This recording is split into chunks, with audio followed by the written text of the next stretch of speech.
Salut à tous, ravi de vous retrouver cette semaine pour une toute nouvelle vidéo. Je suis actuellement sur la base de loisirs de Butier au guidon du iBike Hybe. L'objectif du jour, c'est d'opposer ce vélo à un pilote de cross-country. Ça va être une opposition assez intéressante. Avant d'aller plus loin, vous pouvez vous abonner et on passe à la suite de la vidéo tout de suite.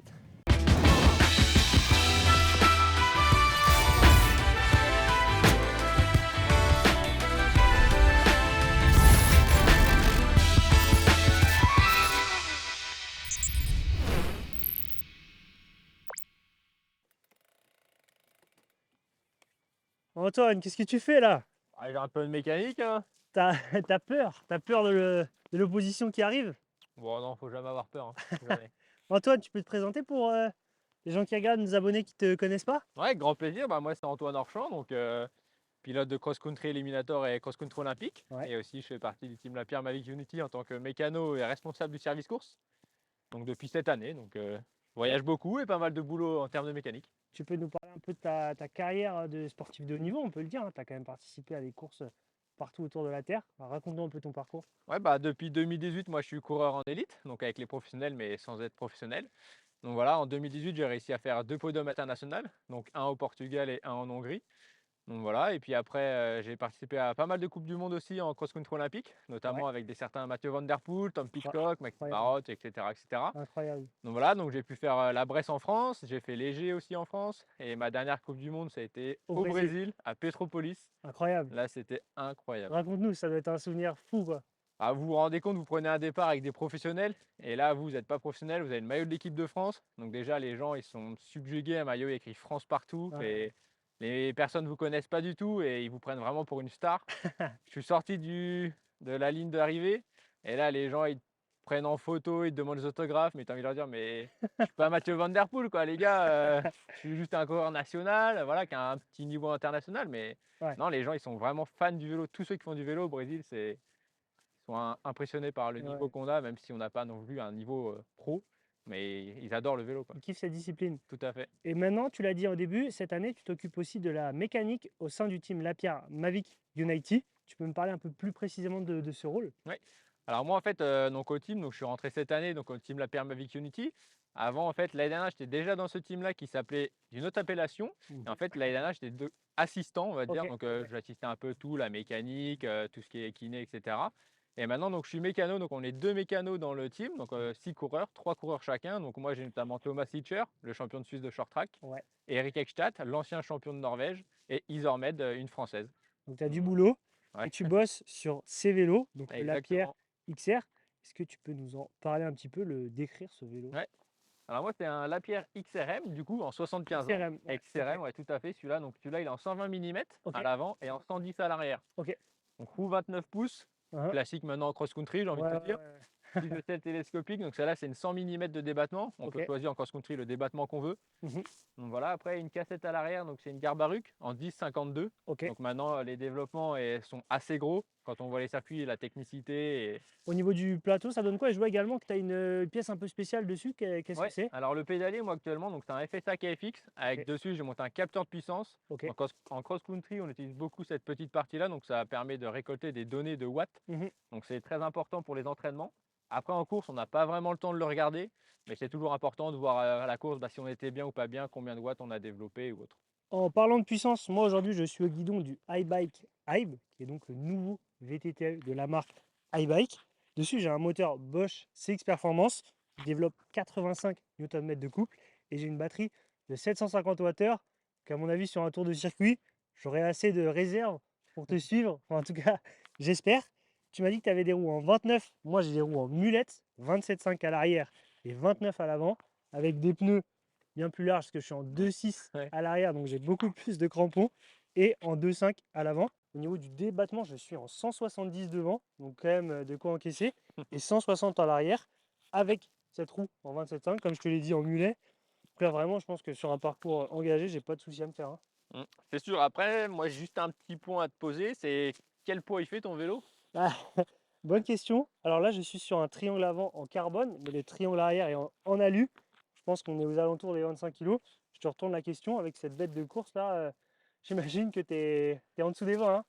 Ouais, largement, hein, je suis largement en dessous des 20. Donc là, à peu près, moi, c'est un vélo en taille large Ouais. directement. Donc je fais 1,81 m. Là, actuellement, tous les composants que j'ai dessus, il fait 10 kg 950 à peu près. Je ne l'ai pas pesé exactement, Ok. mais on est à ce poids-là à peu près. Donc c'est Et un vélo correct. une petite question également, quand tu roules en XCE, tu roules en semi-rigide. Et Mm. là, je sais que tu arrives à atteindre des poids complètement fous des fois avec les cas de la pierre. Tu peux m'en dire un petit mot là-dessus? Ouais, donc du coup, moi en éliminateur, je roule pas sur un tout suspendu, donc je roule avec un hardtail, le Ouais. Pro Race 9.9 de chez Lapierre.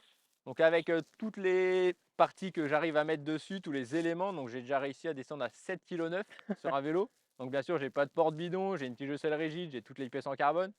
Donc après, voilà, je préfère mettre des pièces un peu plus lourdes, mais être vraiment Eh fiable oui, pour éviter de casser les pièces. Mais après, ouais, on peut quand même redescendre à des poids exceptionnels. c'est le poids de mon vélo de route, 7 km. Non, bon, aujourd'hui, tu es au guidon du XRM Oui. et on va aller sur le parcours de Butier. On va faire une petite reconnaissance car c'est ici qu'on va s'affronter.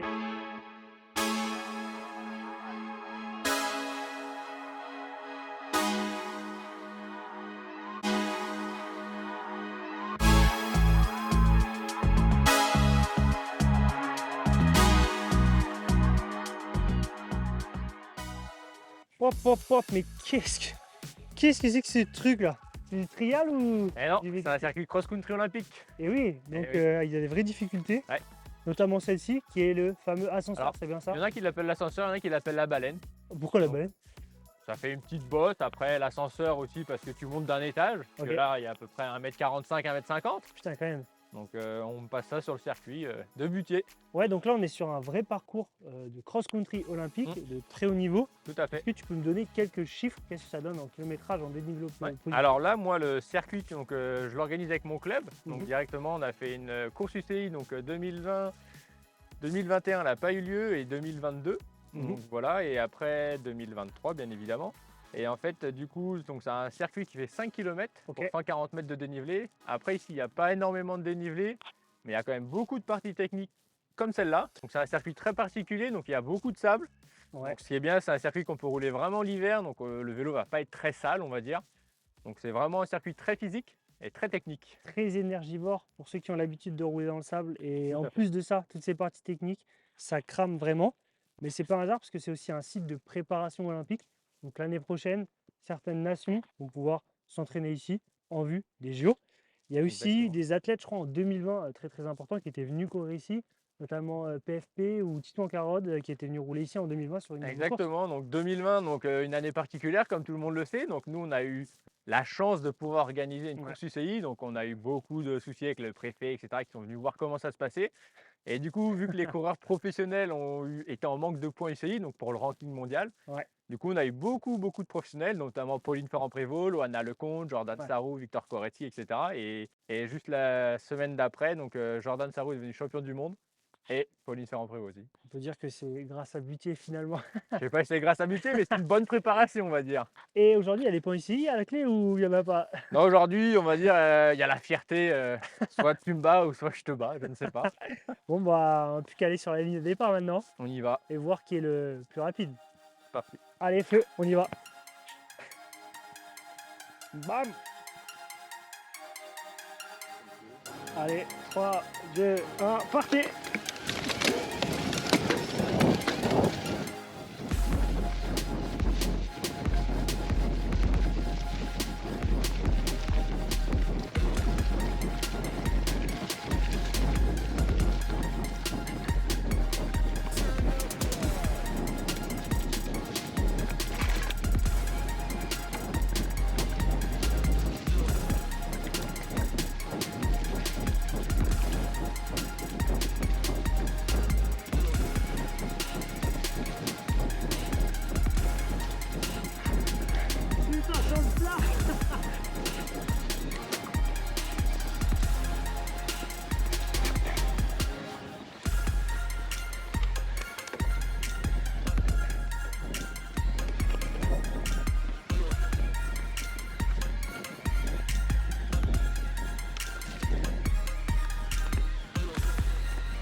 Magnifique.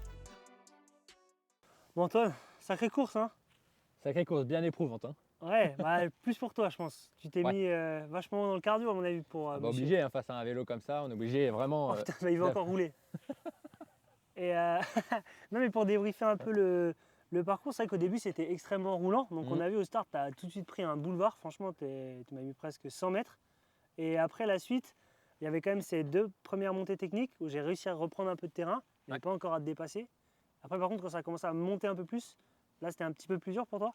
Ouais, c'est sûr, après avec un vélo électrique face à nous, faut tout de suite dépasser les 25 km/h quand on peut, parce que forcément 25, 26, 27 pour certains vélos ça coupe. Donc Et forcément dès que je passe au-dessus de cette vitesse, ça devient beaucoup plus pénible pour toi. Tu as quand même le poids à traîner, etc. Bon, Ouais. après c'est sûr que dès qu'on arrive dans les premières parties physiques, bien physiques dans les montées, forcément tu as l'avantage, tu as 500 watts en plus. Bon, après un bon coureur de XEC, 500 watts c'est rien. Mais quand même dans un terrain où les remontées viennent souvent, Ouais. et c'est vraiment technique et physique et usant, c'est quand même... Bah justement, dès qu'on est arrivé dans la première grosse montée du parcours avant l'ascenseur, là, avec toutes ses racines, là tout de suite j'ai réussi à vraiment te recoller, à prendre une première fois les devants, j'étais devant dans l'ascenseur, relance après tu me redoubles, par contre la longue montée encore une fois là j'ai de nouveau pris les devants quoi. Ouais, tout à fait, après c'est sûr que sur les relances, c'est sûr qu'un vélo de cross-country c'est quand même beaucoup plus rigide, tout est en carbone, etc. C'est vraiment fait pour la race. Beaucoup plus dynamique. Après un vélo électrique, c'est sûr c'est certes un peu plus pâteau, après ça dépend des composants si tu changes les roues, etc. Enfin Ouais. bref. Mais après, c'est sûr que sur les relances, c'est quand même beaucoup plus dynamique qu'un vélo cross-country. Ouais. Donc là, je prenais un peu l'avantage. Mais après, une fois que la côte arrivait, tu me redépassais, etc., etc. Exactement. Et après, on est arrivé dans cette montée en pierre où là, vraiment, Ouais. là, j'ai réussi à te déposer. C'était bon. Moi, j'ai presque pas forcé. J'étais vraiment emmené là par ce VTTAE. Et ensuite, le single, là, pareil, on était côte à côte. Les parties techniques, pareil. Et la dernière montée finale du circuit, là, j'ai réussi à faire la différence. Et c'était aussi dans la dernière partie du circuit. Donc, je pense que physiquement, tu étais aussi bien entamé. Parce que moi, j'avais le cœur qui montait quand même vachement moins là. Ouais, c'est sûr. Après, c'est sûr que sur un circuit comme ça, forcément, comme tu dis, les montées, t'es avantagé. Après, les descentes, moi ici, je trace quand même assez souvent le circuit. Il y a Ouais. beaucoup de courses qui se sont J'étais faites. rapide. Ouais. Donc après, je connais un peu par cœur. Mais après, c'est sûr qu'avec un vélo, dans les singles, comme on a fait juste avant, là où c'est vachement resserré, on va dire, j'ai quand même plus l'avantage. J'ai un guidon beaucoup plus petit, Ouais. etc. C'est beaucoup plus dynamique. Que toi, il faut que tu fasses gaffe de ne pas taper le guidon à droite à gauche. C'est Donc vrai. après, ça s'équivaut. Mais bon, on voit que tu as quand même le dessus sur la fin. Donc après. Et est-ce que tu penses qu'un pilote professionnel aujourd'hui du top 10 en Coupe du Monde pourrait vraiment déposer un VTTAE sur ce type de parcours? Après, sur ce type de parcours, je pense que oui. Après, il faut vraiment étudier oui ou non, parce qu'après, c'est vraiment très usant, ça dépend des conditions. Là, on est au mois de novembre, donc Ouais. le sable est vraiment tassé. Ouais. Si on fait ça au mois de mai, juin, août, le sable est vraiment, vraiment liquide, on va dire. Donc Ouais. c'est vraiment très, très usant. Donc après, je pense que oui, un pilote de cross-country olympique dans le top 10 peut quand même jouer contre un vélo électrique. Et sur les circuits de Coupe du Monde, là, pour peut-être extrapoler un peu, tu penses qu'il y aurait aussi moyen qu'un VTTAE fasse pas du tout le poids face à un pilote top 10, top 5? À ce jour, je pense pas, parce que quand même en cross-country olympique, sur les Coupes du Monde, maintenant les montées sont assez longues. Après, faire la différence, c'est quand même difficile maintenant sur les Coupes du Monde. Les montées sont quand même assez longues et des fois techniques. Donc c'est compliqué. Comme on a pu voir Roger, quand il y a les championnats du monde de e-bike, ils ont repris des descentes à l'envers pour vraiment faire de la technique et pas des longues montées. Donc c'est vrai. en Coupe du Monde, je pense pas que le coureur sans vélo électrique gagne. Bon, merci beaucoup Antoine, franchement, pour ce parcours. Merci d'avoir tout donné pour essayer de battre le iBike, qui c'est vrai, bon, voilà, c'était un peu serré, mais bon, au final, je gagne avec un peu d'avance. Mais tu as quand même fait une sacrée belle partition, donc merci beaucoup pour ton temps. Avec plaisir.